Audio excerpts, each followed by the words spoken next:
একবার একটি ছোট গ্রামে এক অভিজ্ঞ গুরু এবং তার শিষ্য থাকতেন। গুরু ছিলেন অত্যন্ত জ্ঞানী এবং শিষ্য ছিল একজন অনুসন্ধিৎসু যুবক। একদিন শিষ্য তার গুরুকে প্রশ্ন করল, গুরুজি, জীবনের সবচেয়ে গুরুত্বপূর্ণ শিক্ষা কি? গুরু হেসে বললেন, যে কোনো শিক্ষা শুধু বই পড়া বা তত্ত্ব জানার মধ্যেই সীমাবদ্ধ থাকে না, বরং এটি জীবনের অভিজ্ঞতার মাধ্যমে অর্জিত হতে হয়। আজ আমি তোমাকে 3টি পাঠ দেব, যা তোমার জীবনে কাজে আসবে। গুরু তারপর শিষ্যকে একটি দীর্ঘ পথ চলার জন্য প্রস্তুত করলেন। তিনি বললেন, তুমি আমাকে অনুসরণ করো, আর আমি তোমাকে জীবনের 3টি গুরুত্বপূর্ণ শিক্ষা দেব। প্রথম পাঠ, দয়া এবং সাহায্য।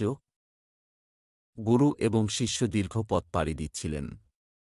একসময় তারা একটি গ্রামের কাছে পৌঁছালেন, যেখানে একটি গরিব পরিবার বাস করত।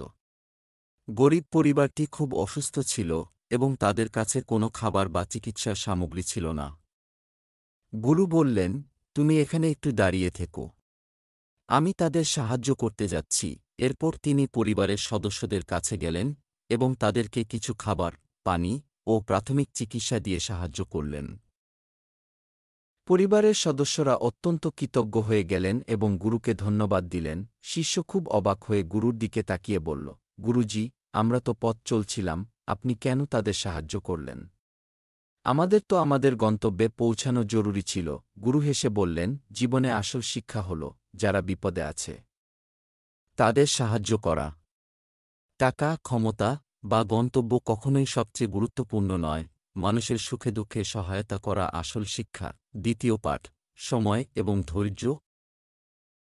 পরের দিন গুরু এবং শিষ্য একটি সুন্দর বনের মধ্যে দিয়ে হাঁটছিলেন। হাঁটার মাঝেই তারা একটি ছোট পাথরের ধ্বংসাবশেষ দেখতে পেলেন, যেখানে একটি কাঁঠাল গাছের পুঁতি উঠছিল। শিষ্য বলল, গুরুজি, এই গাছটির শিকড় তো খুব শক্ত, তা ছিঁড়ে ফেললে তো এই গাছ আর বাঁচবে না। গুরু বললেন, ঠিক, কিন্তু তুমি জানো এই কাঁঠাল গাছটি এখানে কিভাবে জন্ম নিয়েছে? শত বছর ধরে এটি এই কঠিন শিলাকে ধীরে ধীরে ভেঙে নিজের জায়গা তৈরি করেছে। সময় এবং ধৈর্যের সাথে কাজ করলে আমরা যে কোনো কঠিন কাজই করতে পারি।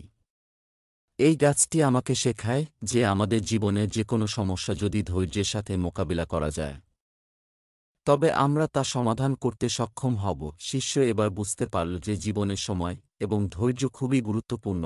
সবকিছু তাড়াহুড়া করে লাভ হয় না, বরং ধৈর্য রেখে কাজ করলে সফলতা পাওয়া যায়।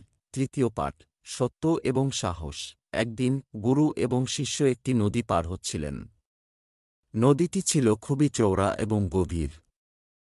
তারা একটি ছোট কাঠের নৌকা নিয়ে নদী পার হওয়ার জন্য প্রস্তুতি নিচ্ছিলেন।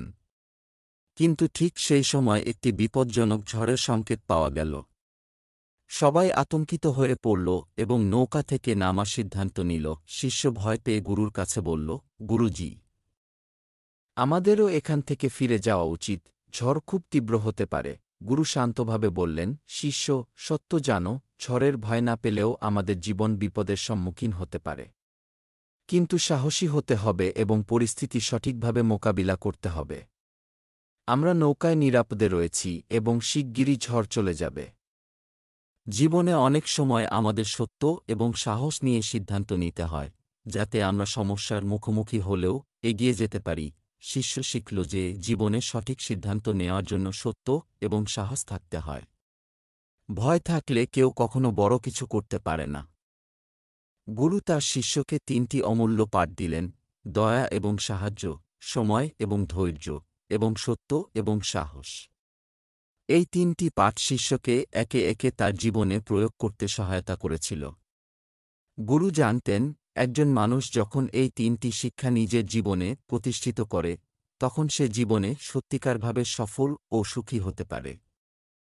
এই গল্পের মাধ্যমে আমরা শিখি যে দয়া এবং সাহায্য করা, ধৈর্য ধারণ করা এবং সত্য ও সাহস নিয়ে জীবনযুদ্ধ করতে পারলে আমাদের জীবনে সফলতা আসবে।